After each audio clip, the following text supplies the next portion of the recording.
Welcome back, everyone, to another Company of Heroes 2 replay cast. This time it is going to be a 4v4 on Essence Steelworks. The players are going to be Joshua playing as the Americans, Pinpoint playing as the Soviets. Damn, that's loud. Holy shit. OKW victorious. He's not playing as the OKW, he's the Brits. And Chaparbrew, who's also the Americans. On the German side, we have the fake John Wayne. I wonder where the real one is. He's playing as the Wehrmacht. Then we have Köln playing as the Wehrmacht.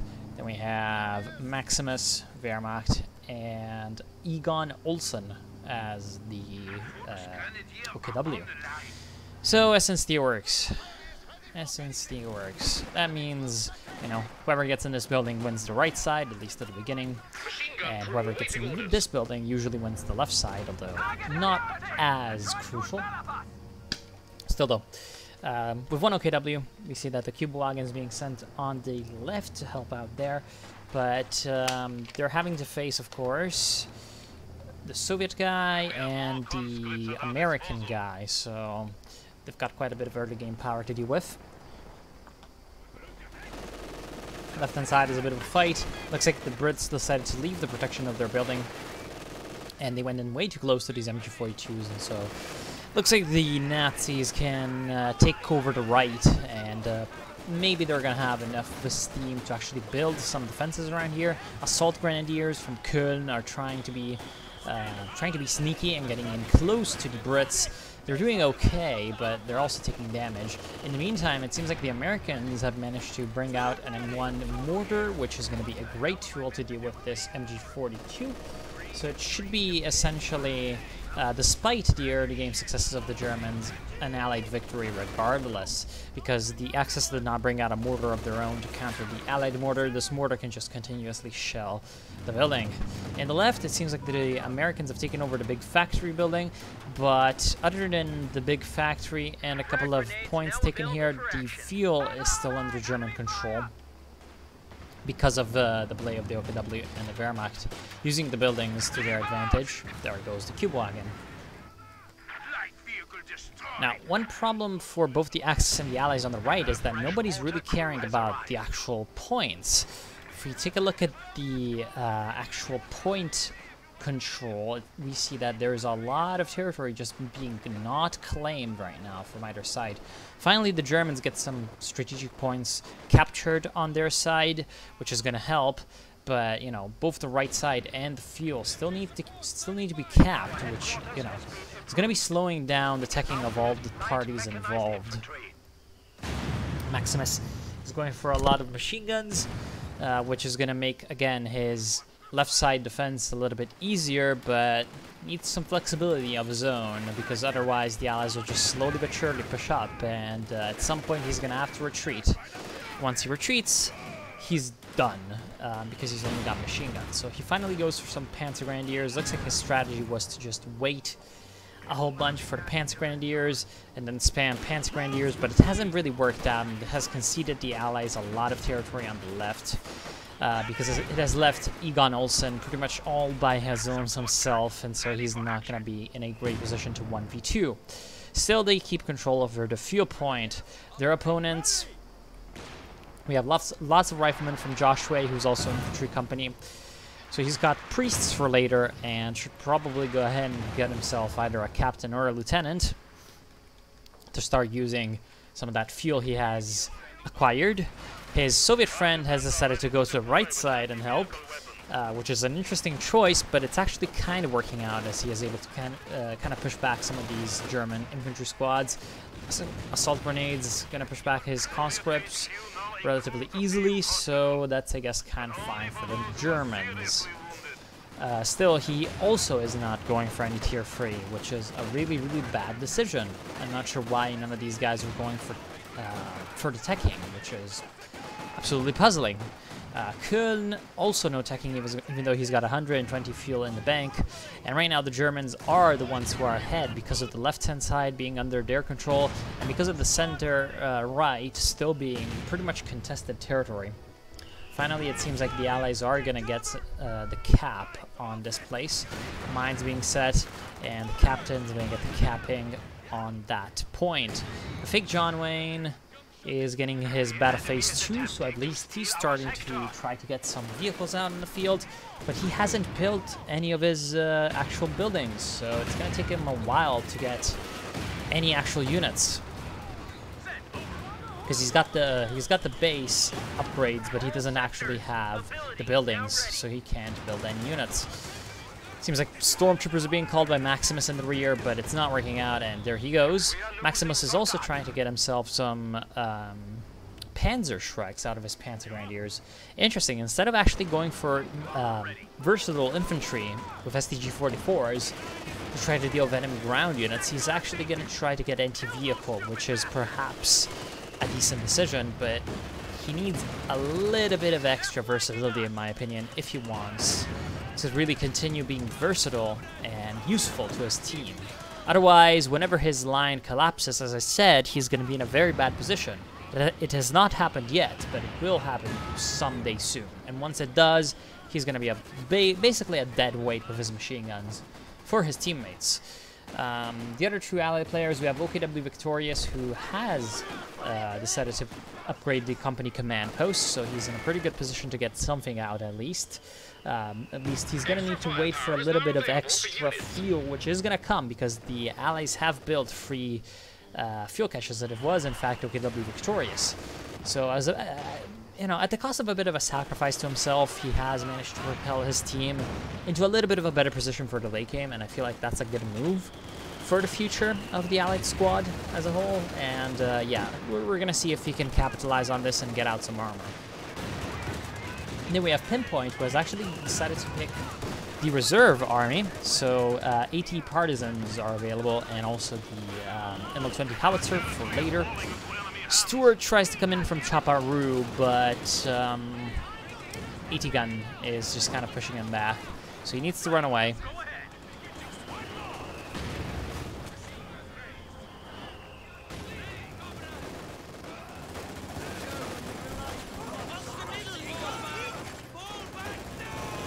Right side going to be recaptured by the Germans and held. Well done to Fake John Wayne. Fake John Wayne has a lot of infantry, so he's really able to project a lot of control over the right and center. And it seems like the Allies have completely forsaken the left side of the map. As you can see, they're all on the right, which, to be fair, should be producing a breakthrough here from, you know, from time to time. It should probably be relatively soon that the Allies just break through and take out the Germans. Now the question is that going to be worth just losing the center and the left and giving it up pretty much for free, and still having to fight pretty fiercely for the left, or sorry, for the right? Not sure. In fact, even if they wanted to do like a triple team on the right, they should have at least kept one person on the left, just to get a little bit of pressure in there and to justify the Germans having some of that territory to themselves. Okay, sorry. Anyway, so... Well, are you kidding me? Are you kidding me? The Sturmmortar over here is attacking. And, yeah, as you can see right now, here comes the Panzer Shreks. And the Panzer Shreks are trying to get close to the 75 Stuart to get some, you know... I'm thinking they're trying to get close to the Stuart. Right now, though, doesn't really seem like there's much going to the Germans' favor, except the fact that the extreme right is not really, you know, not really going quite well for the Allies. So yeah, of course the Panzer Shreks trying to get in, got completely demolished by the MG. Is that an MG that was stolen? It looks like it. And right now the Panzer Shreks are running away. The Germans have a reinforcement bunker close to the front line, but there's some Rangers coming in. Here comes the Pineapple on the mortar, completely smashing that mortar crew. And since this is a Panzer Shrek squad, it poses absolutely no threat, or, well, not as much of a threat to these Rangers. So the Rangers get behind there and destroy them. Now the Rangers can get behind the machine gun and destroy that. So they're absolutely running amok in the rear lines. We've got the M5 Stuart trying to move in to help, and since the Rangers are here, you know, Rangers lead the way. They can come in and probably destroy this pack, but no, finally the last MG42 will be called upon to suppress them, and it will be finally successful. John Wayne is trying to get out a 2-2 scout car for whatever reason, and it might do something, I guess. I don't know what he wants it to do, though, because his main problem is the Stuart. Although, I guess he was going to use it to try to hunt down the mortar half-track. Do the Allies have enough AT defenses to repel a 2-2-2? No. So I guess it's going to be even worse when the Axis get out some serious armor. Yeah, at least the Germans have packs. You know, pretty good. We may now call in Model E assault guns, Commander. Send your orders. Finally, we've got left pushing by the Soviets.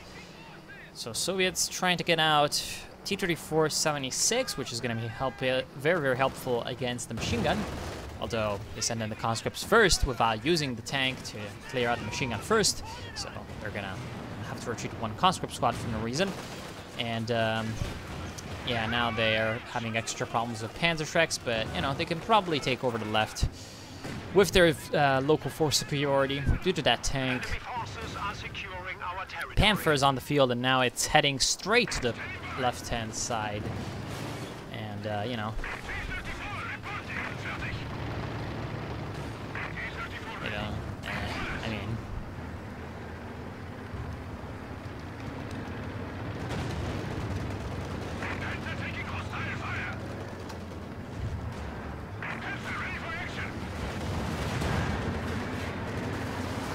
I mean, really? Really, Sherman? Really? Are you just gonna let your ally die and be completely...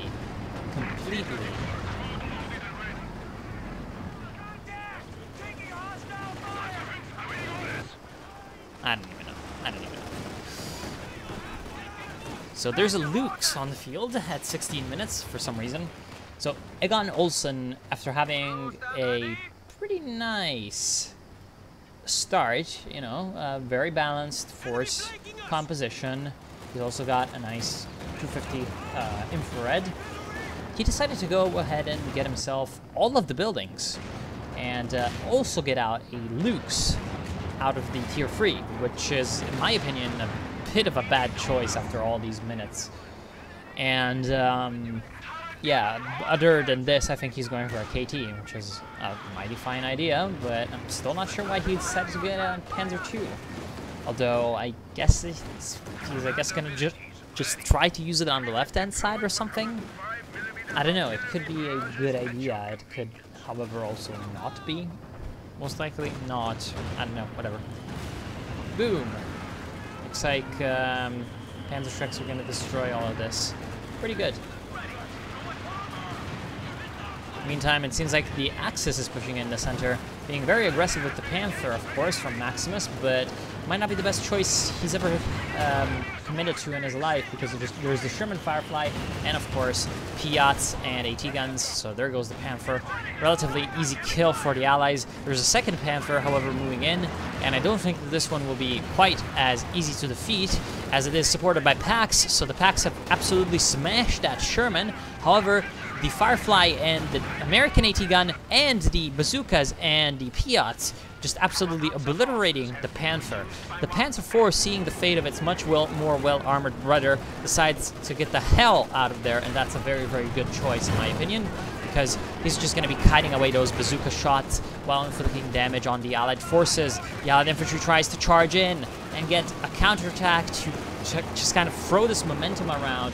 However, it might be a little bit too early because there is still a lot of Germany that's defending the sort of front over here. And if the Allies don't really gather up the forces to strike with vehicles and infantry, they're not really going to have the strength to really push through the defenses and the support weapons and the infantry. In the meantime, it seems like the Lukes try to push up a little bit too far forward, and we see the predictable result. He's a bit of a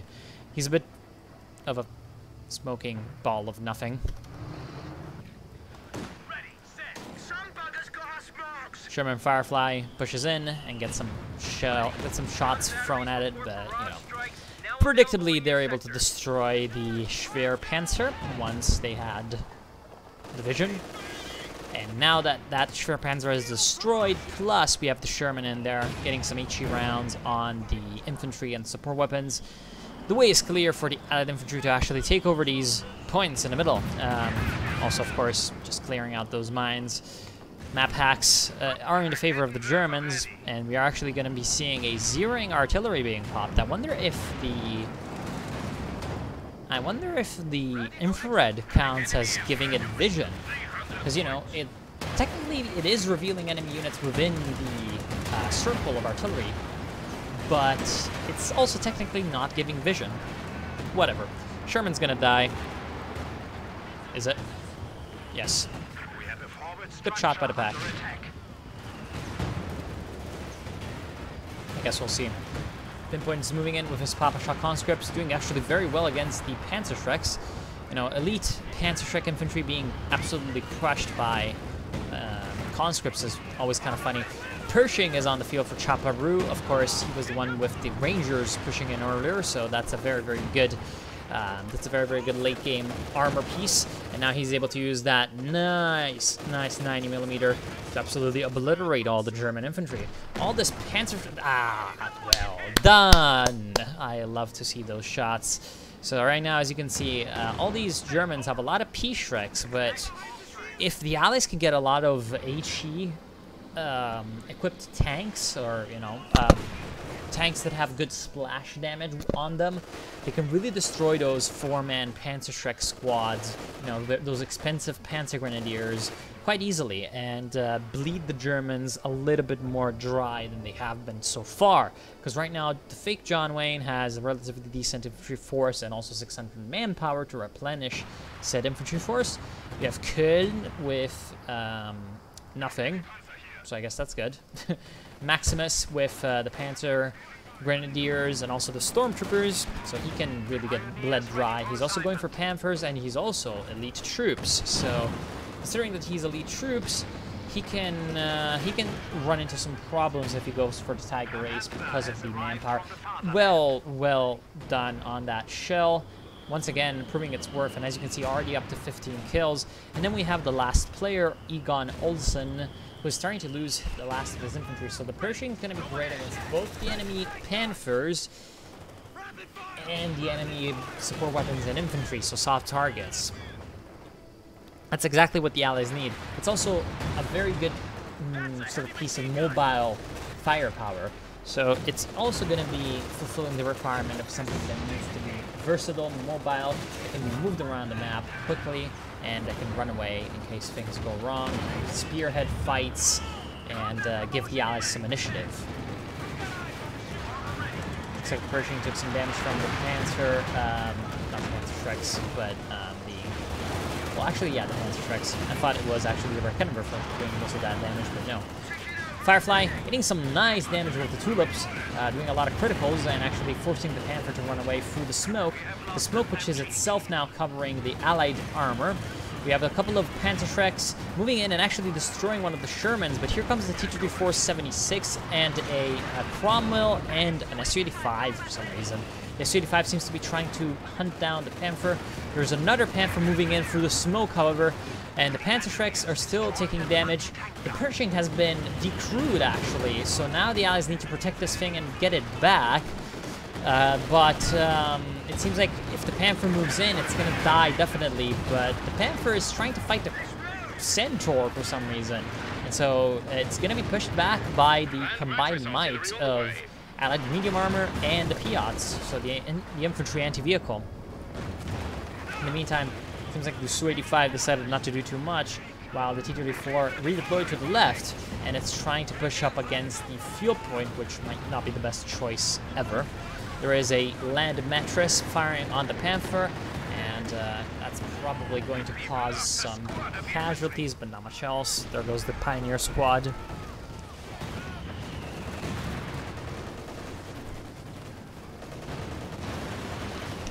I do kind of question the wisdom of focusing so hard on the fuel point, but it is going pretty well, so I guess that's fine.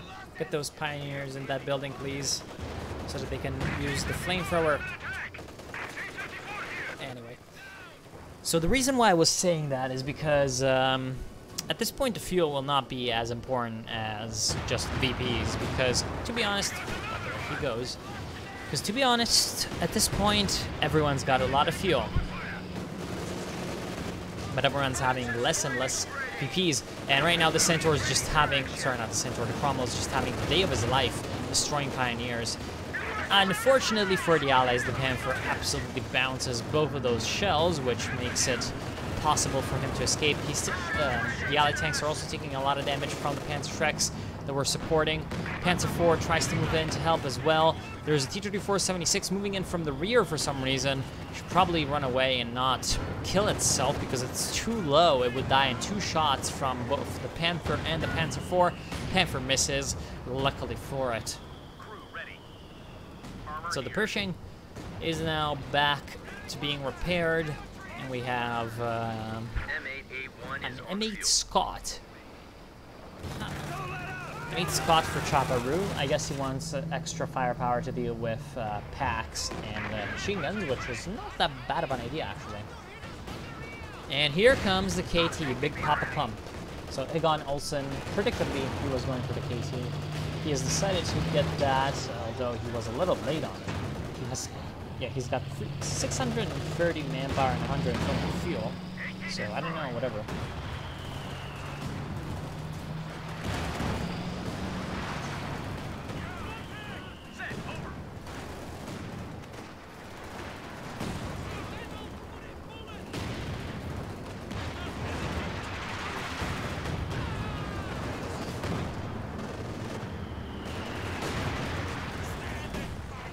Nice, well done. Using the conscripts to defeat, once again, those elite, but under-equipped to fight infantry. I know that doesn't make any sense, but just bear with me. Just use parentheses correctly and you'll see what I mean. Okay, so the Germans are trying to recap right side VP. Very good idea. Because, again, we're starting to head into that area where, that kind of moment of the game where we need, as a team, we need kind of VPs instead of resources. So having VPs essentially for free is great. And right now, that push on the right side is achieving exactly that. Taking a VP for pretty much no fight. That's of course quite great. It's going to put the Germans back into the lead when it comes to the VP ticket bleed. So that's pretty great for them. Meantime, though, the Rangers are proving very effective at dealing with enemy infantry. You know, just a single assault grenade, not going to do much. And right now, it seems like the Panther was trying to run away, but the Schwere Wehrmachtschlepper, or whatever this thing is called, was a little bit blocking it. And yeah, it ended up in the destruction of that thing. Well done.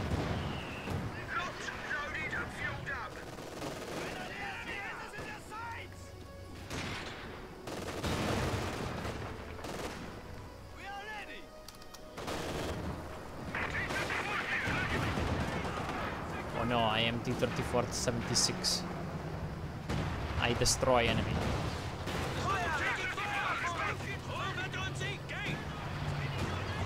Look, I'm a King Tiger.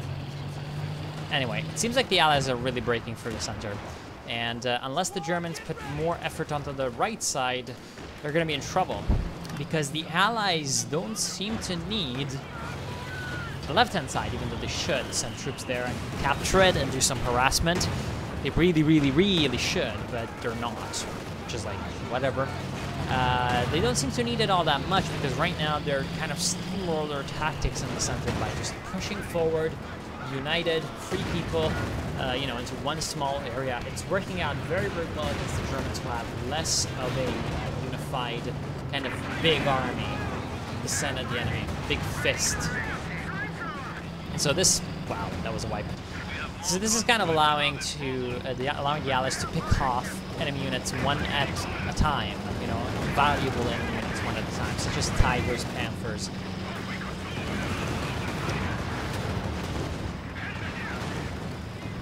And as you can see, the Tiger Ace is not really having the best of days, because it went in alone. The Tiger in the meantime, the King Tiger in the meantime, had gone in alone as well, and it also had a lot of problems.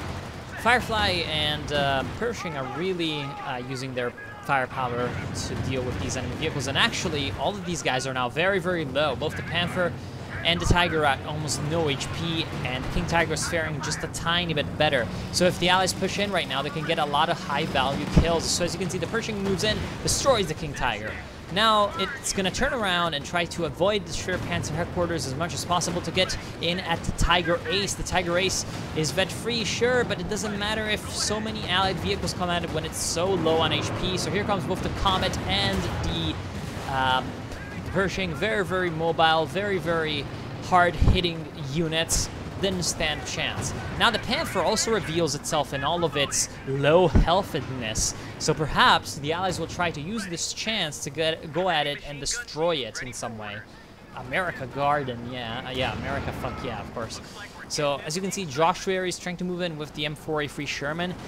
The Germans are lucky that these two vehicles decided to not push the advantage to its utmost and go away. Otherwise, those two Panthers would definitely have died.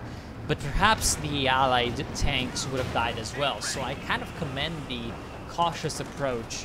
Even while having inflicted a lot of casualties on the enemy, the Allies were able to kind of cool their heads, and instead of wasting their units by charging in after the next target, they decided to pull back, regroup, and get their units repaired after having gained a lot of veterancy, which is just going to make them stronger the next time they push in and they make a big offensive. And I can't wait for that. Because right now there's also an elephant for fake John Wayne, which is going to be very vulnerable to a kind of big push mentality from the Allies. Because, you know, if you don't make a big push and there's an elephant, you're just literally going to let it poke you slowly but surely and do its bidding. Instead, if you attack and kill it in one fell swoop, then, you know, that's when it's at its weakest. Land mattress. I hate the land mattress. Not because I think it's overpowered, it's because I think it's trash. But I guess 2 land mattresses, when the enemy isn't trying to counter them, can work pretty well. Oh boy. That is a lot of... What's funny is that he's still got mines. He's like, but I threw a grenade! Anyway, it seems like the right side, there's a Panther trying to move in, but it was a bad idea. And wait a second. Oh. What?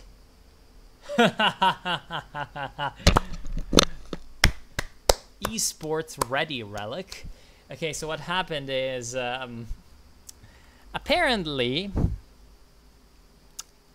How the hell did this... So apparently, because the Pershing was decrewed, now there's a bug. I had never seen this before, and I am 100% sure that this did not used to be the thing. But because this Pershing was decrewed and then recrewed by rear echelons, it now is like other American vehicles. These guys can be ejected. So, of course, Chaparoo just, you know, ejected the crew. I was like, yeah, thanks, I'll have another one. Yes. Yes. Yes. I love this shit. This is so great. Thank you, Relic. Esports ready. Now, do let me get this great screenshot. Thank you. That was pretty funny. I do like it when Relic does this stuff sometimes. I'm not sure. This did not used to be the case. I'm 100% sure that this did not used to be the case. You could not do this. Like, when they were decrewed, the only way to get a second one was to replenish the Pershing, before you recruit it, before you recruit the wreckage. So if you were still repairing it and then you got a Pershing and then you recruit the decrewed Pershing, then you'd have 2. But you wouldn't have 2 if you recruit it, because the recruit Pershing would still not, you know, allow you to jump these guys out. So as you can see, yeah, right now he's just jumping out the quote-unquote vehicle crew of the Pershing, which is supposed to not be possible, but apparently it is now. So this is a very, very bad piece of news for the Elephant, which at least got the kill on a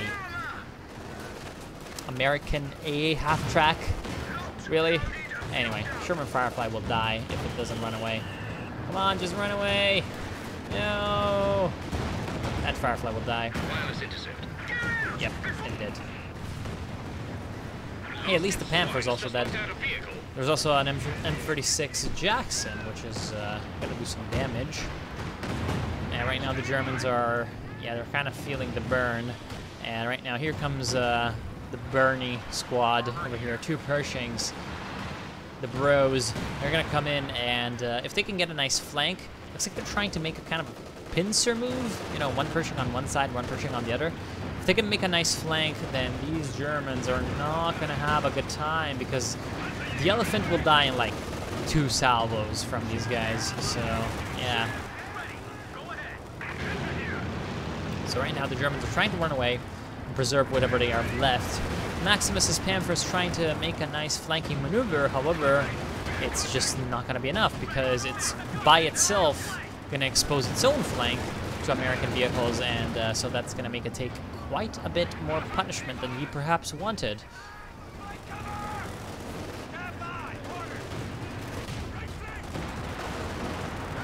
Thompsons. I do love Rangers. America! Look at this. Just the Rangers pulling in style with like fucking 70 kills. Destroying everything that's on foot for the Germans, and not really caring about Panthers either, because we're practically bulletproof, as they said in Company of Heroes 1. And yeah, they're just absolutely clearing the way for the Pershing push. What they're doing right now is they're just making sure that the enemy is just completely confused as to what is going on, because they've just got these absurd Rangers running through their lines, and they're like, what the hell, we can't even repair our tanks! And so they're running away with their engineers, and they're also running away with their tanks. But if they're running away with their tanks, then that they're letting the Allied tanks approach the situation in any way that they want. Because guess what? Now they can move in and take any approach without interference, without resistance. So right now, the Germans are pushed back into a pretty bad position. And, you know, 2 Su-85s, you know, putting down the smack on the Elephant. If the Pershings were a little bit more, you could say, well repaired, they'd be in a much better position to capitalize on this, but they're not yet.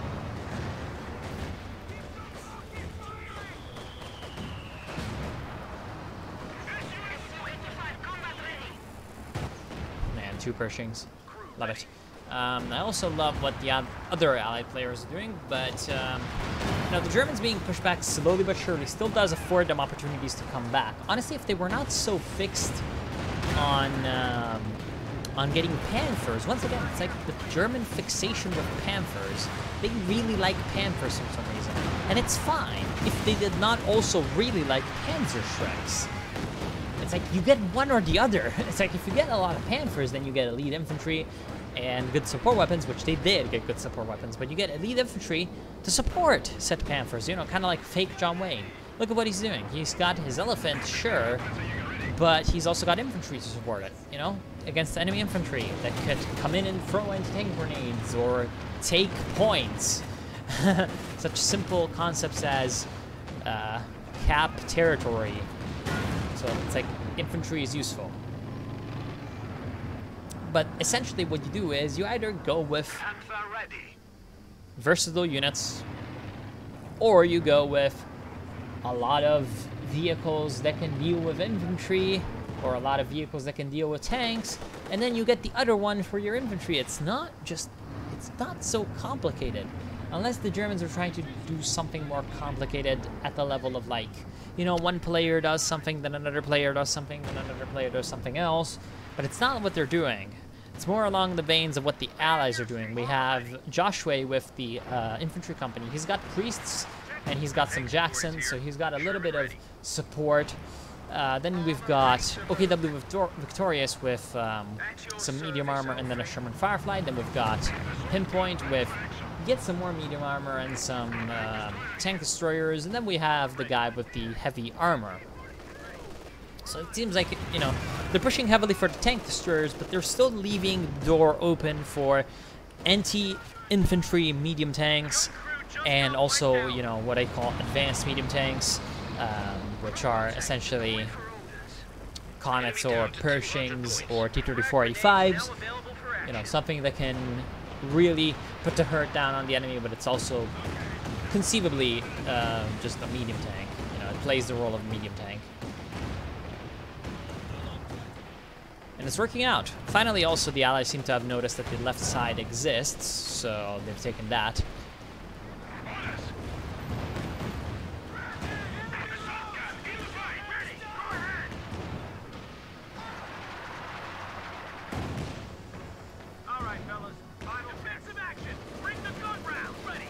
Here comes the Pershings. Perhaps this is the worst place to go for the Pershings, because, you know, Panzerfausts. First Pershing's kind of in trouble, but if it can run away and actually use the second Pershing as a shield, I think it's gonna die. Oh, luckily for it, it bounces. Run away. Run away! Okay, it did not run away, but I don't know. It's just, it did not press the attack, and so there goes the Panther. It's dead. Here comes the Panther. Kind of failing. Kind of really failing. And so the last hurrah of the Germans will be just kind of a fart in the wind. Because now they've got one guy with some units, then another guy with no units, then another guy with no units, and then another guy with no units. So it's 1v4. And I'll just beat them because it's over. And the only thing that the Germans can probably do at this point is just kind of play some guerrilla warfare, you know, harass. The VP is on the extremities sometimes, but overall it's just going to be the Allies pushing through with momentum to the end, most likely. And yeah, that's fine, I guess. Again, in my opinion, the biggest problem with the Germans was one of build order, not really how to use their units. They used them fine. They were just not able to see the trends of what the Allies were doing. And they kind of fixed themselves too heavily onto one playstyle. It's like, you know, we must get Panthers and Panzerfregs. And yeah, as you can see, two Pershings can deal with the Elephant relatively easily.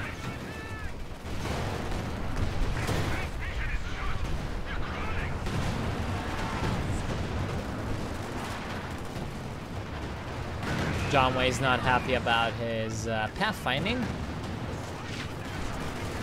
Understandable.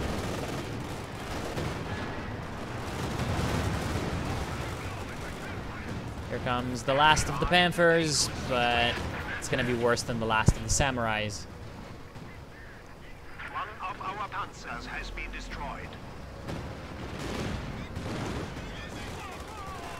And man, these Rangers are just coming in all over. But oh wait, I know what you can do. Not play this game anymore. And then he leaves. That was awesome. That's a bit of theater, but it's not going to help his team any. And they're going to lose. That was interesting. That was very, very interesting. So anyway, I want to thank you all for watching. Hope you've enjoyed. We only have 25 points left. And I'll see you soon.